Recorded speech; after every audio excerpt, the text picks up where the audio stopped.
मानता हूँ जो अलगाववाद या आतंकवाद है वो दो देश जो हमारे पड़ोसी देश है वो उनके द्वारा एक किया जा रहा है। अब जम्मू कश्मीर के लोग भी समझ चुके हैं कि भाई ये हमें खाली यूज करके अपने देश के खिलाफ ही उठा रहे हैं। आतंकवाद और अलगाव का दंश झेल चुका धरती का स्वर्ग कहलाने वाले भारत के राज्य कश्मीर में पहली बार भाजपा की विजय पताका लहराने वाले Jammu Kashmir district development council के श्रीनगर से निर्वाचित सदस्य और भाजपा युवा मोर्चा के राष्ट्रीय उपाध्यक्ष एजाज हुसैन आज तीर्थनगरी पुष्कर पहुंचे, जहां भाजपा कार्यकर्ताओं ने उनका भाजपा युवा नेता नौशाद अली के नेतृत्व में फूल मालाओं के साथ स्वागत किया। इस दौरान उन्होंने पुष्कर के जायकों का भी लुत्फ उठाया तो सियासी सवालों के बेबाक जवाब दिए।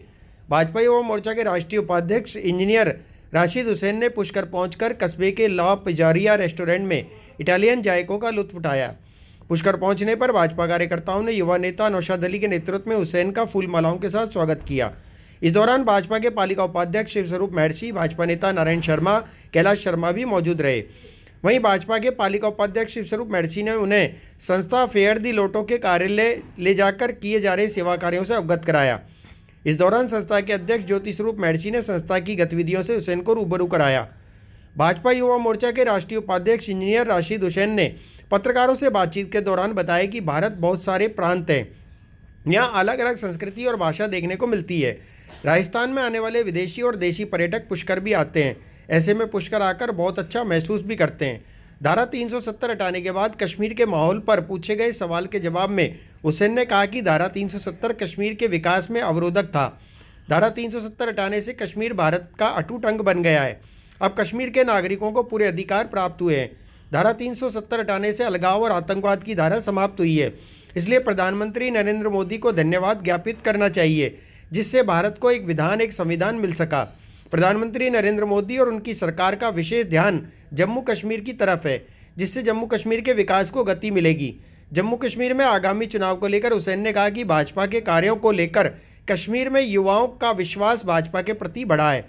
इसी का नतीजा है कि जम्मू कश्मीर में पहली बार भाजपा के डिस्ट्रिक्ट डेवलपमेंट काउंसिल में 3 सदस्य निर्वाचित होकर आए। जम्मू कश्मीर क्षेत्र में इस बार भाजपा 50 के पार का नारा साबित करके दिखाएगी। देखिए, पुष्कर में हम लोग घूमने आए थे। अपना देश इतना बड़ा है और हमारे माननीय नरेंद्र मोदी जी का हमेशा आह्वान रहा है कि अपने दूसरे प्रांतों में भी जाइए, देखिए वहाँ के लोग कैसे रहन सहन, इनका कैसा कल्चर है। मैं ये समझता हूँ राजस्थान बहुत अच्छी जगह है। मैं पूरे देश में जितने हमारे दोस्त हैं सबको बोलना चाहता हूँ, एक बार राजस्थान आइए और ख़ासकर पुष्कर आइए। पुष्कर की जो मेहमान नवाजी है बहुत अच्छी है, यहाँ पे आपके लिए सुविधाएं भी बहुत अच्छी है। और मैं ये समझता हूँ कि जो हमारा देश है ये ऊपर वाले की कृपा समझिए, भगवान की कृपा समझिए। यहाँ पे हज़ारों किस्म के भाषाएँ बोलने वाले लोग हैं, हज़ारों कल्चर है यहाँ पे, और यही हमारी खूबी है हम अपने देश की। और हमने अपने देश को एक दूसरे का देखना चाहिए। उससे क्या है ना, बहुत सारी गलतफहमियां भी दूर हो जाती है और एक नया माइंड सेटअप बन जाता है, जिससे एक बहुत बड़ा परिवर्तन भी आ जाता है। देखिए, धारा 370 एक मानसिक समझो या एक लकीर समझो जो रखी गई थी नेहरू द्वारा या कांग्रेस द्वारा, अभी ख़त्म होने के बाद मैं ये समझता हूँ जो पहले एक ही देश में 2 विधान, 2 प्रधान, 2 निशान होते थे, वो ख़त्म हो गया। आज हमारा भारतीय जम्मू कश्मीर जो है भारत का अटूट अंग है। और जिस तरीके से सामान्य बाकी स्टेटों में लोग रह रहे हैं, उसी प्रकार से वहाँ पे भी जो कानून व्यवस्था बाकी स्टेटों में है वो आज वहाँ पे भी लागू हो गए। अगर मैं मानूँ तो 108 के करीब हमारे लॉज जो वहाँ पे इम्प्लीमेंट नहीं होते थे अब इम्प्लीमेंट होने लगे हैं। अगर ये देखा जाए जो धारा 370 जो वाल्मीकि समाज थी या SC वर्ग के लोग थे, ST वर्ग के लोग थे, उनके ऊपर ध्यान नहीं होता था पिछले सरकारों का।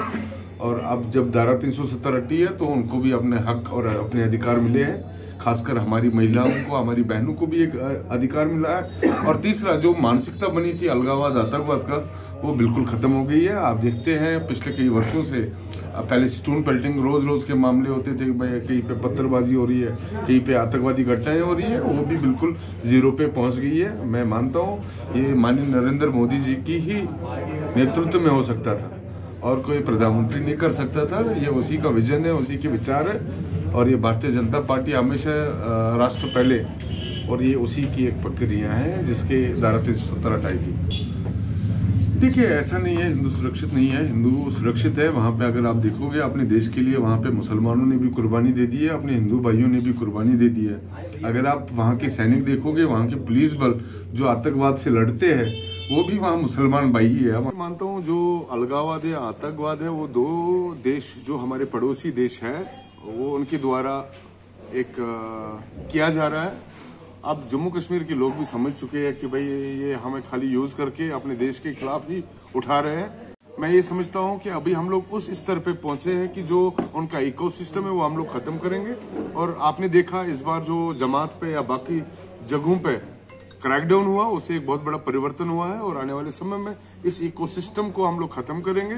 और इस बार हमने देखा वाइट टेररिज्म, हमने देखा जो सरकारी मुलाजिम है वो भी आतंकवाद में मुलविस थे, और जो जिन लोगों को मुलविस पाया गया उनको सरकार ने क्षण किया है। लेकिन और तेज गति से हमें बढ़ने की जरूरत है। और मैं ये समझता हूँ जिस तरीके से हमारे एलजी वहाँ काम कर रहे हैं, या हमारे प्रधानमंत्री जी या अमित शाह जी जिस तरीके से देख रेख कर रहे हैं, आप निश्चित रहिए, आप विश्वास रखिए कि जम्मू कश्मीर के हालात आने वाले समय में बदलेंगे। वो तो एक हिसाब से उनका अपना परिवार बचाने के लिए वो यात्रा बनी थी, और उसको मोदी जी को थैंक यू बोलना चाहिए, क्योंकि मोदी जी के नेतृत्व में ही इतने हालात सामान्य हुए हैं कि वो आज जाके यात्रा निकालते हैं। जब उनकी 70 वर्षों की सरकार रही तब तो उन्होंने कभी जरूरत नहीं की, लेकिन उसको थैंक यू बोलना चाहिए अपने प्रधानमंत्री जी को। और पूरे देश को समझना चाहिए कि जहां पे कोई लाल चौक में तिरंगा लहराने के लिए नहीं था कोई, आज सामान्य लोग जाके वहां तिरंगा चढ़ाते हैं। ये इस चीज का सबूत है कि कश्मीर बदलाव की ओर जा रहा है।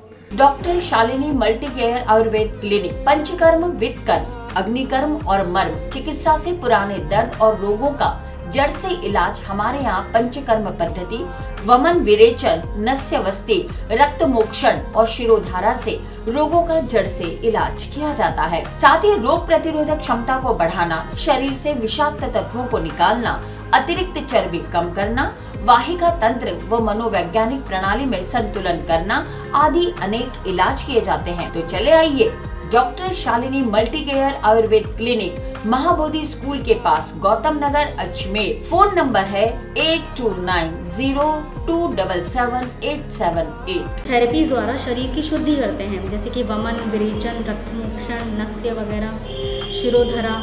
जो लंबे समय से जो हमारे शरीर के अंदर जमा जो टॉक्सिन्स वगैरह हैं वो बाहर निकाले जाएंगे, और जो हमारा शरीर है वो शुद्ध हो जाएगा, तो डिजीज अपने आप जड़ से क्योर हो जाएगी। राजस्थान का एकमात्र ऐसा मार्ट जो लाइफ कंसल्ट लेकर आया है आपके लिए नंबर 1 चक्की से पिसे शुद्ध मसाले और सभी तरह के अनाज अपनी आंखों के सामने पिसवाएं। रसोई से संबंधित कोई भी मसाला या अनाज 100% शुद्ध कच्ची घानी तेल, रसोई से जुड़ा हर तरह का सामान उपलब्ध। साथ ही 2000 रुपए की खरीदारी पर फ्री होम डिलीवरी। तो चले आइए नेहा फ्रेश मार्ट, मोती विहार कॉलोनी, महादेव मार्बल के पीछे, बांडी नदी पुलिया, रामनगर पुष्कर रोड, अजमेर।